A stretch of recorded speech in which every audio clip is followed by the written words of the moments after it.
Okay. Hello. Yes. I'm I'm doing this presentation because So, today I'm doing book talk.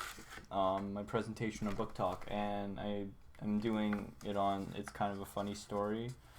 Um Wasn't really a funny story, but whatever, that's irrelevant. Don't worry about it.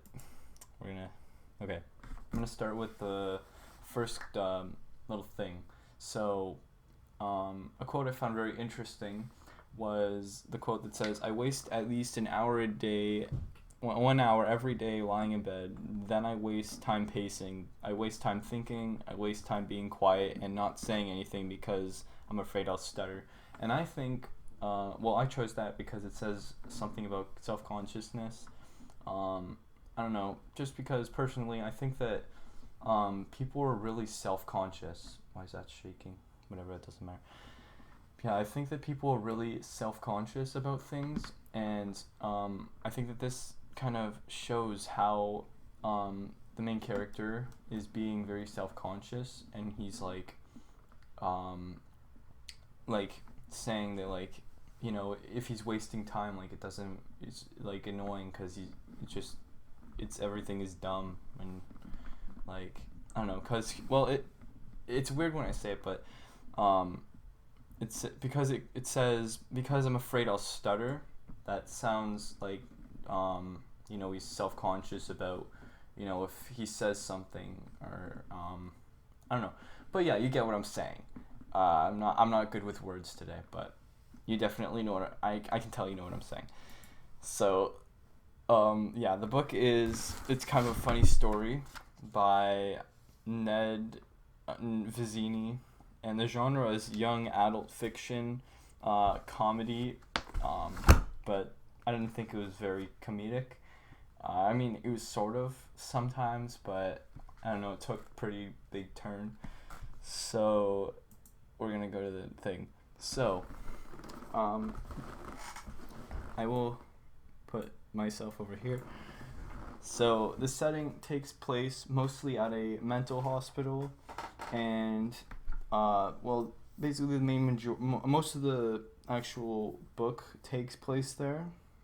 I found, and so the main characters are Craig, who is a 16-year-old boy, who is wanting to commit suicide. Then there is Aaron, which is Craig's best friend. There's Nia. I think it's Nia or Naya. Doesn't matter. But she's Aaron's girlfriend.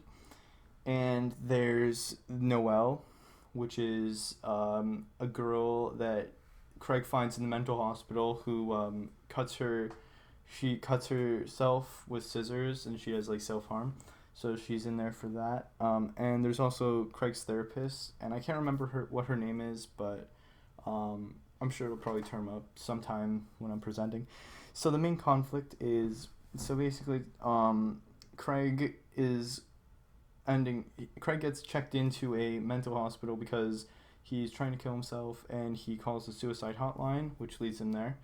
And so and he does this because he's overwhelmed with school, because he's all stressed out, and he has depression.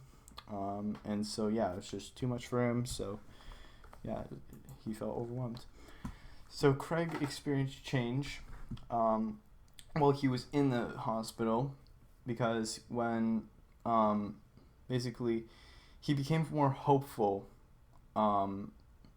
that since Noelle ends up falling in love with him in the end, because they end up connecting more when the book goes on, and they fall in love. So he finds that, and that is kind of why he finds hope.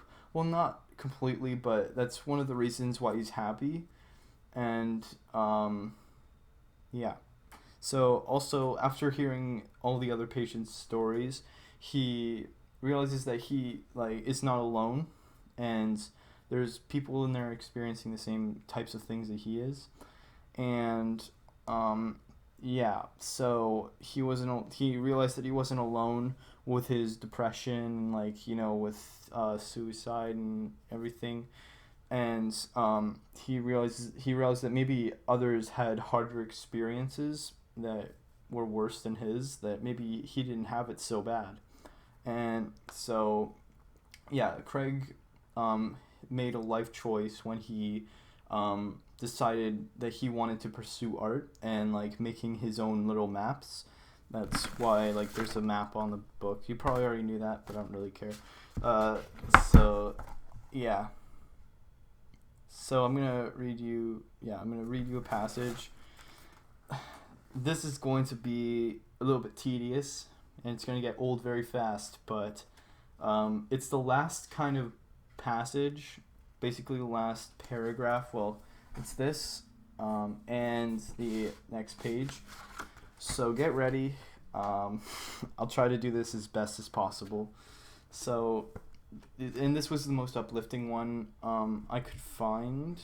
There might have been one other one, but this is the one that, I don't know, kind of summarized hope, I guess you could say.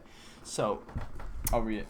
It says, "Geez, why was I trying to kill myself? It's such a huge thing. This shift, just as big as I imagined. My brain doesn't want to think anymore. All of a sudden, it wants to do. Run, eat, drink, eat more. Don't throw up. Instead, take a piss. Then take a crap. Wipe your butt. Make a phone call. Open a door. Ride a bike. Ride in a car. Ride in a subway. Talk. Talk to people. Read maps. Make art. Talk about your art. Sell your art. Take a test. Get into a school. Celebrate. Have a party. Write a thank you note to someone. Hug your mom. Kiss your dad. Kiss your little sister. Make out with Noelle. Make out with her more. Touch her. Hold her hand. Take her out somewhere. Meet her friends. Run down a street with her. Take her on a picnic. Eat with her. See a movie with her. See a movie with Erin. Heck, see a movie with Nia. Once you're cool with her. Get cool with people.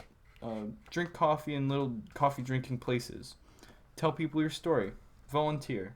Go back to 6 North. Walk in as a volunteer and say hi to everyone who waited on you as you were patient. Help people. Help people like Bobby. Get people books and music that they want when they're in there. Help people like Muqtada. Show them how to draw. Draw more. Draw a landscape. Try drawing a person. Try drawing a naked person. Try drawing Noelle naked. Travel. Fly. Swim. Meet. Love. Dance. Win. Smile. Laugh. Hold. Walk. Skip. Okay, it's gay. Whatever. Skip. Ski. Sled. Play basketball. Jog. Run. Run home. Run home and enjoy. Enjoy. Take these verbs and enjoy them. They're yours, Craig. You deserve them because you chose them. You could have left them all behind, but you chose to stay here. So now live for real, Craig. Live. Live.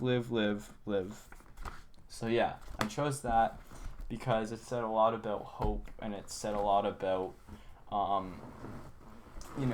basically how he feels when he gets out of this depression state, and when he's like with Noelle, and basically when he's happy, when all of the negative things are over.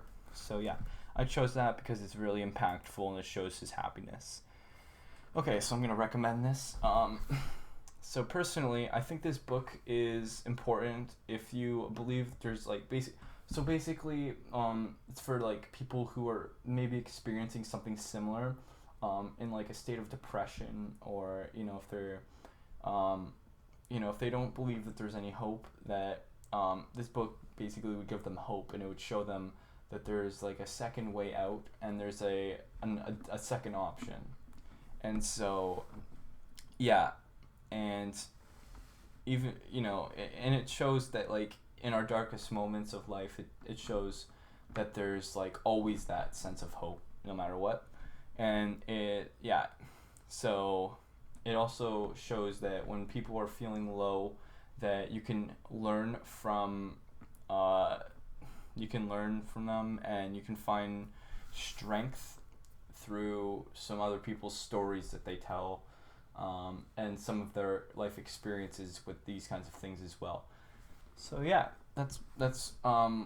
yeah. So basically, I recommend it to someone who's maybe feeling the same kind of way. Um, it could be teenagers, it could be adults. It doesn't matter. So yeah, I learned quite a bit from this book, but it helped me learn why people get depressed and basically why they find life like really unbearable to the point where they want to like take their life. And it helped me see that there's there's always a sense of hope. And yeah, just basically there's always a way out of this state of depression or whatever. So I would give this a 3.5 out of 5. You might be surprised by that, but uh, because of the highlights and messages and like the quotes and excuse me, and because of some of the things it talks about, I think that it's very inspiring and it's like it's connecting. Not on a super personal level because I don't I don't experience this, but I guess it really helps. It makes you think of like what life would be like if you were like in the character's shoes. If you if you had if you it just makes you question things, all right? So yeah, what I didn't enjoy was it felt really kind of boring. It wasn't my kind of style type of book because I'm used to reading kind of funnier things. I mean, I don't read too often though, so I don't know, and it felt like longer than the usual books I read, but honestly, it was actually okay. It wasn't my best read, but I give it a 3.5 out of 10 or 5. I mean, but yeah. So thank you for watching. I think it's raining right now, but it doesn't matter. Hope to get some more work in by tomorrow. Yeah. See you later. Bye.